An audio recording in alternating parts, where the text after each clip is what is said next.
Yeah, we're good.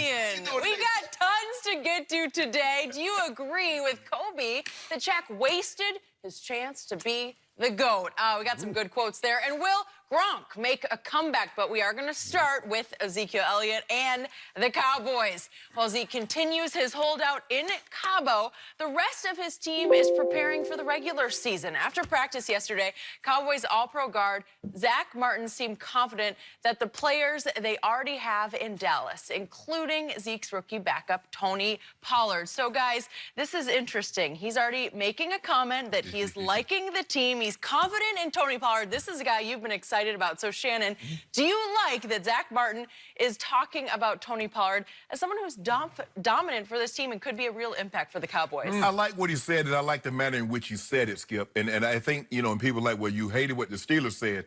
But let's look at what the Steelers said. They turned. Right. Let's look at what the Steelers said as opposed to what Zach Martin said about Tony Pollard. All right. Mike Pouncey said, Le'Veon is selfish. Yep. I guess it's Le'Veon over the Steelers. Yep. We're the Steelers. Ramon Foster says, he doesn't give a damn about us. We'll treat it as such. Yep.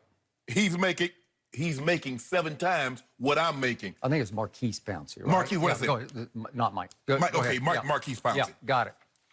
You see what they I said, agree. Yep. And now you look at what Zach Martin said. Yep. Zach Martin says, look, we're approaching the season. And as a leader, this is what he's supposed to say, Skip. Yep. As a leader of this football team, we're getting ready to approach the season. Now, we're going to have to go to work with whomever we have. Yep. Now, I like the guy that we have back there. Do I like Zeke? I know what Zeke represents. But if Zeke's not here, we can't forfeit the season. We can't say, you know what? We don't have our best player, so we're just going to take these first couple of weeks off until we get him. He's trying to convey a message that, look, guys, I have confidence that when we go first game of the season and the Giants come to us, no matter who we have, we're going to be ready to play. We love Tony Pollard. We love what he's been able to do. But Zach Martin is fooling himself. If he thinks he can get to and win a Super Bowl without Zeke Elliott, he's fooling himself, Skip. He's not a bell cow back. There were 2 other guys on his own roster in college that had more carries than he did. Maybe that was the coach's fault. Seriously, I'm serious about that. But go ahead. But how about this here? The general rule of thumb is that when you scout a player and you bring him into your organization, you're going to try to find a way to use him the way they used him in college, and the reason why you fell in love with him.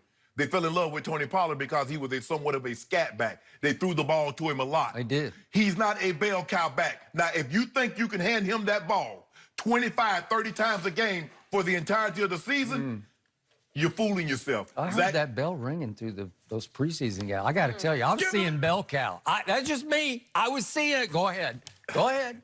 You see bell cow? Yep, I did. I really did. I saw him just ramming it between the tackles. Skip, the man got 9 carries. He weighs 215. The man got 9 carries in 3 preseason games. Okay. I'm just going on gut feeling, eye test, and he went to damn good back, said Zach Martin. Damn good. Skip, your stomach could be hurt. It's just like me, Skip. Oh, hold on, let me ask you a question. Okay, now there's a backup to Zach Martin. Do you believe the backup is better than Zach Martin? Well, obviously not. Okay, but what did he say? He said, obviously, we want Zeke out there. Okay, then. That's what I'm talking obviously. about. Okay, and that's what I'm saying. Okay. He's saying all the things because if I'm not mistaken, Zach Martin got one of those C's on his chest too, right? So he's speaking like, look, guys, we're going to have to go play at some point in time with or without Zeke. And the message that I want to convey is we're going to be ready to play regardless of who the running back is. That is correct. I like the tone in which he said what he said as opposed to last year what the Steelers said about Le'Veon. So I have no problem with it. To make a long story short, I have no problem with what Zach Martin said. It's funny, Jenny. We're actually on opposite sides of the fence about the team that I love because I do believe what Zach Martin said was a dangerous thing to say, but it was a catalytic thing to say. It's going to make something go one way or the other. So in other words, it was a nice pitch. It was a nice picture. It was an ugly picture in a nice frame. Correct. He framed it really nice, but you got the gist of what he was trying to say. What he was saying is deep. It wasn't as blatant and over the top and ugly as these quotes that came from the Steelers locker room. But this situation is much deeper or much different, I should say, because remember, Le'Veon a year ago had been franchise tagged. A year ago, he was 5 years into his career. So he was scheduled to make $14.5 million, and he left on the table a 5-year, $70 million contract. But he had the tag already there, where if he accepts it, he's going to get 14.5, which was more than Marquise Pouncey and Ramon Foster were going to make last year. Correct. Okay, so they were taking it personally. Right. Like, we got a good team here, and you could make 14.5, and they're going all the way to, who do you think you are? He doesn't give a damn about that. That's, you know, real. That's Ramon Foster. I'm kind of pissed off right now, says Pouncey. Really? Why play hide and seek, said Pouncey. Why let your agent say this and that? Just man up and tell us what you're going to do, Le'Veon. You see what I'm saying? Okay? That was, woo. Is his name Marquise Rooney? Yeah. Or Marquise Pouncey? I don't know. Why don't you tell us? Yeah. I wish. Okay, now back to my team. It was time for a very respected veteran to stand up in that locker room and say what he said. And he said it, look, dare I say, politely, gentlemanly. Yes. Like you said, what he said borders on an ugly thing in a very pretty frame. I like that. But I want to make it clear that, remember, Dak is, to me, he's still the face of the franchise and the team leader, but Dak is best friends with Zeke. Right. So he can't really say that right now. Right.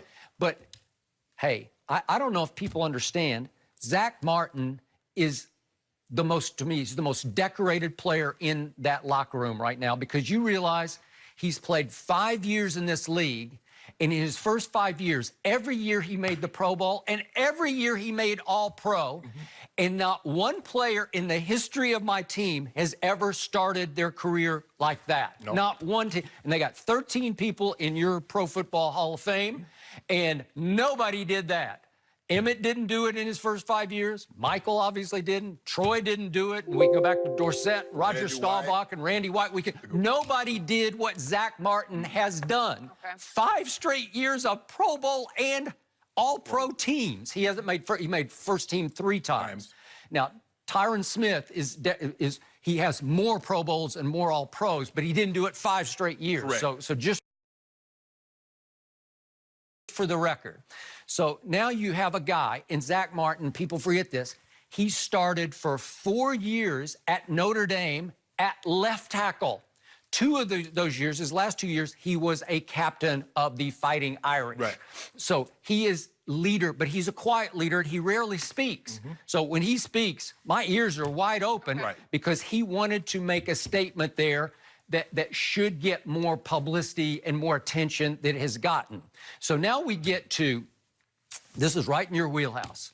We're getting to the double-edged sword that is pro football, or really pro any sport. It is the dual goals of earning and winning. Right. And they don't always, they can be mutually exclusive. They don't always dovetail. They don't always intertwine, because right now, this team is faced with earning versus winning. Right. To me, winning should always prevail. Winning should always be the priority, and that's what he is saying.